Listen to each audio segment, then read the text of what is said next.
Hello दोस्तों, any time update में आपका स्वागत है। रेलवे की तरफ से बहुत बड़ी वैकेंसी निकल के आ रही है।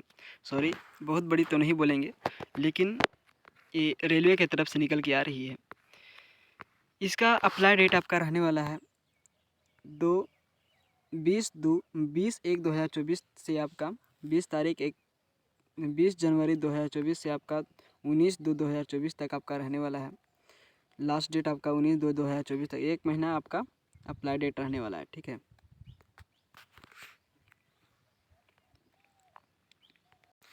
आप पेमेंट हो गया या सुधार कर सकते हैं। आपका 20/2/2024 से 29/2/2024 तक आप पेमेंट कर सकते हैं, या फॉर्म में जो गड़बड़ी हो गया है उसको आप सुधार कर सकते हैं।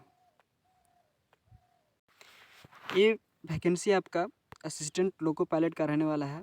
असिस्टेंट लोको पायलट, सहायक लोको पायलट, ट्रेन का ड्राइवर जो बनते हैं उसका ये वैकेंसी है। ठीक है, इसमें आपका पे लेवल रहने वाला है। सैलरी का आपका पे लेवल रहने वाला है, 2 लेवल का सैलरी रहने वाला है। उसमें आपका 19,900 रुपया से आपका 19,900 रुपया से आपका शुरू होगा वेतन आपका।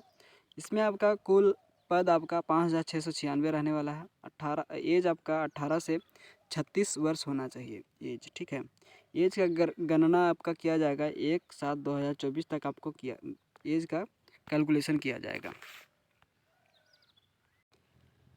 इसमें मेडिकल आपका स्टैंडर्ड होना चाहिए, A1 का स्टैंडर्ड होना चाहिए आपका। ठीक है, फिजिकल फिटनेस में आपका जो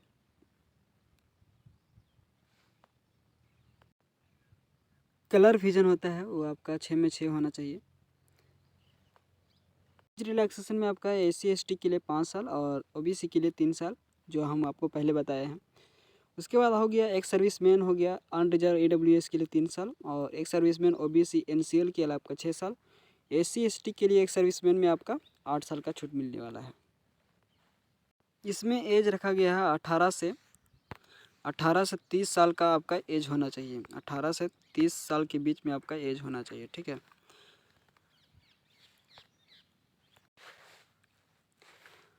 जिसमें अपर एज लिमिट में आपका अनरिजर्व और AWS के लिए 1994 में आपका जन्म होना चाहिए, और OBC NCL से जो कैंडिडेट आते हैं उनके लिए 1991 में जन्म होना चाहिए, और SC/ST अपर लेवल में आपका 1979 में आपका 89 में आपका जन्म होना चाहिए।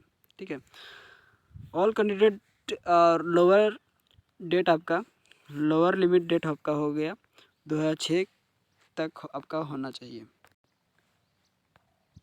एप्लीकेशन फ़ी इसमें रहने वाला है आपका 500 रुपया रहने वाला है। अनरिजर्व कैटेगरी जनरल के लिए 500 रुपया, OBC के लिए और SC/ST के लिए आपका 250 रुपया रहने वाला है। ठीक है, ये जो 400 रुपया है, 400 रुपया आपका रिफंडेबल रहेगा 500 में। ठीक है, 500 में आपका 400 रुपया रिफंडेबल होगा, और SC/ST में जो फ़ी लगने वाला है 250 रुपया, वो आपका रिफंडेबल रहेगा। ठीक है, लेकिन रिफ़ंड उन्हीं लोगों का होगा जो CBT 1 का एग्ज़ाम देने जाएंगे, वही लोग का आपका रिफ़ंड होगा। मान लीजिए अगर फॉर्म भरे, CBT 1 में गए, वही लोग का होगा, और CBT 1 में नहीं गए वो सब का रिफ़ंड नहीं होगा। इसमें सिलेक्शन प्रोसेस क्या रहने वाला है आपका? सिलेक्शन प्रोसेस में आपका CBT 1 होगा, CBT 2 होगा, उसके बाद CBET होगा, कंप्यूटर बेस्ड एग्ज़ाम होगा, उसके बाद आपका डॉक्यूमेंट वेरिफिकेशन होगा, उसके बाद आपका मेडिकल होगा। ठीक है, इसमें फर्स्ट स्टेज में आपका CBT 1 में आपका जो एग्ज़ाम पैटर्न रहेगा वो आपका 60 मिनट का समय दिया जाएगा, जिसमें 75 क्वेश्चन रहेंगे और 75 मार्क्स का रहेंगे। पर क्वेश्चन 1 मार्क्स का रहेगा। ठीक है, इसमें आपका मिनिमम पासिंग मार्क्स आपका रहने वाला है 25% हो गया ST के लिए, 30% SC के लिए, और OBC के लिए 30%, EWS और अनरिजर्व कैटेगरी के लिए आपका 40% रहने वाला है। इसमें नेगेटिव मार्क्स रहने वाला है 0.25। ठीक है, CBT 1 के लिए। CBT 1 में आपका सब्जेक्ट रहेगा, मैथ रहने वाला है, मेंटल एबिलिटी जिसको रीजनिंग बोलते हैं वो रहने वाला है। उसके बाद आपका जनरल साइंस रहने वाला है, जनरल अवेयरनेस रहने वाला है। CBT 2 में हम लोग देख लेते हैं। CBT 2 में आपका एग्ज़ाम पैटर्न जो रहने वाला है वो 2 भाग में होगा, ठीक है। पार्ट ए और पार्ट बी। पार्ट ए में आपका 90 मिनट का समय मिलेगा जिसमें 100 क्वेश्चन रहेगा, और पार्ट बी में आपका 60 मिनट का समय मिलेगा जिसमें 75 क्वेश्चन रहेंगे। ये आपका 0.25 का नेगेटिव मार्क्स रहने वाला है, 175 क्वेश्चन रहने वाले हैं, 2 आवर 30 मिनट का समय मिलने वाला है, ठीक है। 2 आवर 30 मिनट का समय मिलने वाला है। नेगेटिव मार्क्स आपका इसमें रहने वाला 0.25 रहने वाला है। इसमें पासिंग मार्क्स रहने वाला है पार्ट 1 में आपका अनरिजर्व EWS के लिए 40%, OBC के लिए 30%, SC के लिए 30% और ST के लिए 25%। जो कैंडिडेट पार्ट ए में पास कर चुके हैं उसके बाद आपको पार्ट बी में आपको 35% क्वालिफाइंग मार्क्स रहने वाला है। अब हम लोग देख लेते हैं पार्ट बी में जो सिलेबस पैटर्न है उसके बारे में। पार्ट ए में आपका मैथमेटिक्स रहने वाला है, जनरल रीजनिंग रहने वाला है, उसके बाद मैथ साइंस इंजीनियर रहने वाला है, इंजीनियरिंग से जो टॉपिक आएगा उनके लिए। और पार्ट बी में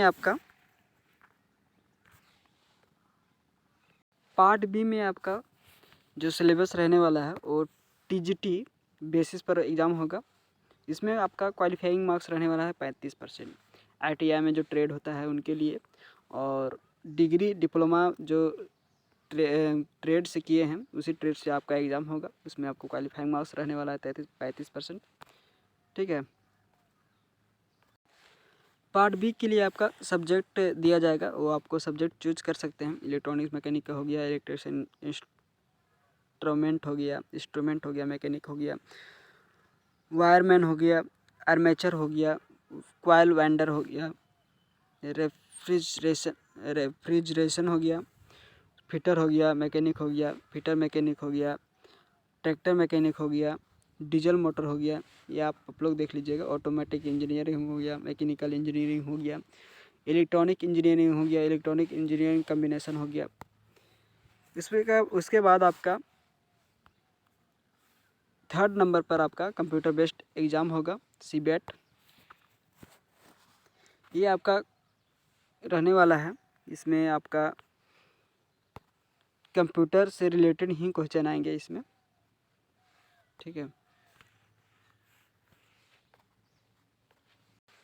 इसमें जो मेनली क्वालिफिकेशन होना चाहिए वो आपका 10th हो गया, या 10th और 10th के साथ साथ आप ITI किए हैं, ठीक है। ITI हो गया, फिटर से किए हैं या इलेक्ट्रिशियन से किए हैं, इंस्ट्रूमेंट किए हैं, मैकेनिक हो गया, व्हीलराइट हो गया, मेंटेनेंस हो गया, मेंटेनेंस मैकेनिक हो गया, मैकेनिक हो गया, रेडियो एंड TV, इलेक्ट्रॉनिक्स हो गया,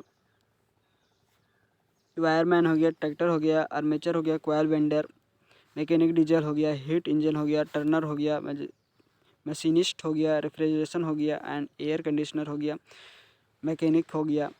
यदि आप कहीं से भी इसी जो ट्रेड है इससे आप यदि आप ITI किए हैं, नोटिफिकेशन के अनुसार जो ट्रेड दिया गया है उससे आप ITI किए हैं तो आप इस वैकेंसी के लिए एलिजिबल हैं, या आप 3 साल का डिप्लोमा किए हैं तो भी आप इस वैकेंसी को भर सकते हैं, ठीक है। या BE जो बैचलर डिग्री हो गया, BTech हो गया, ये सब भी फॉर्म को भर सकते हैं। ये आपका जोन रहने वाला है। जोन आपका अहमदाबाद हो गया, अजमेर हो गया, बेंगलोर हो गया, भोपाल हो गया, भुवनेश्वर हो गया, बिलासपुर हो गया, चंडीगढ़ हो गया, चेन्नई, गोरखपुर, गुवाहाटी, जम्मू, श्रीनगर, कोलकाता, मालदा, मुंबई, मुजफ्फरपुर, पटना, प्रयागराज, रांची और सिकंदराबाद, सिलीगुड़ी हो गया, तिरुवनंतपुरम हो गया। यहाँ पे आप लोग आपका ये जोन रह गया, ठीक है। टोटल पोस्ट आपका 5696 रहने वाला है।